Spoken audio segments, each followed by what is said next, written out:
কি দেখে বুঝতে পারতেছেন এগুলা কি লাল লাল ঝাল ঝাল দেখতে কি সুন্দর হয়েছে না? হ্যাঁ, এগুলা হচ্ছে শুটকি ভুনা। খুবই দারুণ মজাদার হচ্ছে শুটকি ভুনা। আর এখন তো কোরবানি ঈদ গেল না, সবার বাসায় আসা হচ্ছে মাংস খেতে খেতে এখন অনেকের রুচি চলে গেছে। তো আপনারা চাইলে এভাবে শুটকি ভুনা করে খেতে পারেন। আর এই শুটকিটা এত মজা হয় খেতে। তো চলেন হচ্ছে আমরা দেখিনি কিভাবে শুটকিটা ভুনা করে নিলাম। এটা হচ্ছে আমরা হচ্ছে এগুলাকে বইচা মাছের শুটকি বলে থাকি। তারপরে হচ্ছে দেখেন এই যে শুটকিগুলাকে আমি কিছুক্ষণ হচ্ছে পানিতে ভিজিয়ে রেখেছিলাম প্রায় ১ ঘন্টার মতো।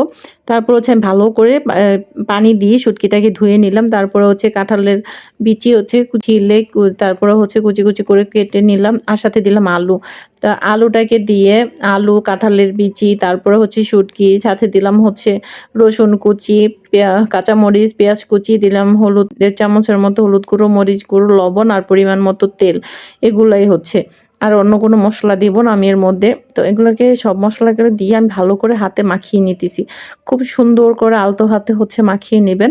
যেন প্রত্যেকটা মসলা হচ্ছে সবজির মধ্যে যায়। দেখেন আলু, কাঁঠালের বিচি সুন্দর যাতে শুটকিটার সাথে এবং সবজির সাথে ভালো করে মসলাটা হচ্ছে গায়ে গায়ে সুন্দর করে লেগে থাকে। দেখেন হাতে মাখাতে মাখাতে কিন্তু সুন্দর একটা কালার চলে আসবে। দেখেন খুব দারুণ একটা কালার চলে আসছে, তাই না? এই কালারটা দেখলে এমনিই তো যখন জিভে জল চলে আসে এই তরকারিটা খাওয়ার জন্য। দেখতে পাচ্ছেন হাতে মাখাতে কি সুন্দর একটা কালার চলে আসছে।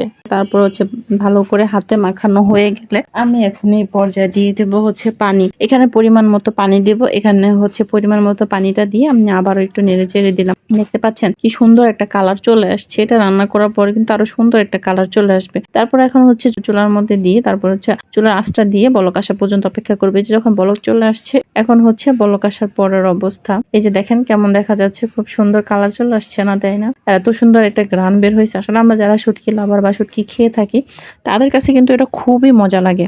আর যারা হচ্ছে এটা খায় না তাদের কাছে কিন্তু এটা ভালো লাগে না ঘ্রাণটা। তো এখন হচ্ছে এই যে আমি কিন্তু এই শুটকিটা হচ্ছে যেহেতু এটা ভুনা চচ্চড়ি করব, তো এখন হচ্ছে আমি কিন্তু এটা একবারে ঝোলটা শুকায় ফেলবো। তো এখন কিন্তু এখানে একটু পানি আছে, তো এই পানিটাকেও আমি হচ্ছে শুকায় ফেলবো। এখানে কোনো ঝোল থাকবে না, এটা একবারে মাখো মাখো টাইপের হয়ে যাবে। এই যে আমি এটাকে নেড়েচেড়ে আবারও হচ্ছে চুলার মধ্যে এই যে একটু হচ্ছে শুকনা শুকনা করে নিব। এই যে দেখেন কি সুন্দর ঝোলটা শুকিয়ে যাচ্ছে আর হচ্ছে তেলটা উপরে ভেসে আসতেছে। আমি হচ্ছে এরকমই রাখবো। দেখেন এত সুন্দর একটা কালার আসছে আর কি সুন্দর যে একটা স্মেল বের হইতেছে, গ্রামটা এত সুন্দর আসছে। বিশ্বাস করেন আমি যখন এই যে এভাবে হচ্ছে আমি এরকমই হচ্ছে চুলা থেকে নামিয়ে নেব। আর বিশ্বাস করেন এই খাবারটা এত মজা হয়েছে, সবাই হচ্ছে মাছ মাংস রেখে এই শুটকিটা দিয়ে হচ্ছে পেট ভরে ভাত খাইছে। এই যে কোরবানি ঈদের পরে এইরকম একটা শুটকি বোনা হলে আর কিছু লাগে বলেন? এই শুটকি বোনাটা দিয়ে অনায়াসে অনেকগুলা ভাত খাওয়া যায়। আর এই আপনারা বাসায় একবার ট্রাই করে দেখবেন, এটা কিন্তু খুবই মজার হয়।